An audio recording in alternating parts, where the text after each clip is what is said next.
Hi friends, welcome to Vamsiya's creation. ரொம்ப நாளுக்கு அப்புறம் இப்போ தான் வீடியோவில் வாய்ஸ் கொடுக்குறேன். இன்றைக்கி நான் மசாலா பவுடர் ரெடி பண்ணி வாங்கிட்டு வந்தேன். ஆக்சுவலாக இத்தனை நாளுமே எங்கள் அம்மா இல்லாட்டி எங்கள் சித்திகிட்ட அவங்கக்கிட்ட தான் மசாலா பவுடர் வாங்குவேன். செஞ்சு தாங்கம்மா, செஞ்சு தாங்க சித்தின்னு சொல்லிட்டு வாங்குவேன். ஏன்னா அந்த டேஸ்ட்டு எனக்கு ரொம்ப பிடிக்கும். அதனால் அப்படி தான் வாங்குவேன்.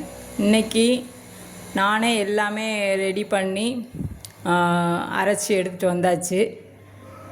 டேஸ்ட் எப்படி இருக்குன்ட்டு செஞ்சு பார்த்து சொல்கிறேன். ஆக்சுவலாக எங்கள் சித்தி எப்படி அரைப்பாங்களோ அதே ஸ்மெல்லாம் நல்லா இருக்குது இதில். ஆக்சுவலாக எல்லாருக்கிட்டையும் கேட்பேன், உங்களுக்கு மசாலா பவுடர் எவ்வளோ நாளுக்கு வரும் அப்படின்னு சொல்லிட்டு.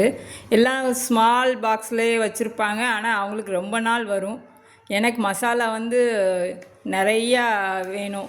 இயர்லி 3 டைம்ஸு அரைக்கணும். இப்போது அரைச்சது பார்த்திங்கன்னா 3 கிலோ இருக்கும். இது 3 கிலோ. ஏன்னா எல்லாத்துக்குமே நான் இதான் யூஸ் பண்ணுவேன். பொட்டேட்டோ ஃப்ரை, அப்புறம் பாவக்காய் வதக்கிறது, அப்புறம் எல்லா குழம்புக்கும் இது தான் போடுவேன். கோழி குழம்பு, அப்புறம் எல்லா புளிக்குழம்பு, இன்க்ளூடிங் சாம்பாருக்கும் இந்த மசாலா தான் யூஸ் பண்ணுவேன். அதனால் எனக்கு சீக்கிரமே காலியாயிரும். மசாலா நிறையவே தேவைப்படும். எப்பயுமே மசாலா பவுடர் வெளியில் வாங்க மாட்டேன். அதனால் வீட்டில் அரைப்பேன். இந்த வட்டம் நானாக ரெடி பண்ணியிருக்கிறேன். பார்ப்போம் எப்படி இருக்குதுன்னு. தேங்க்யூ.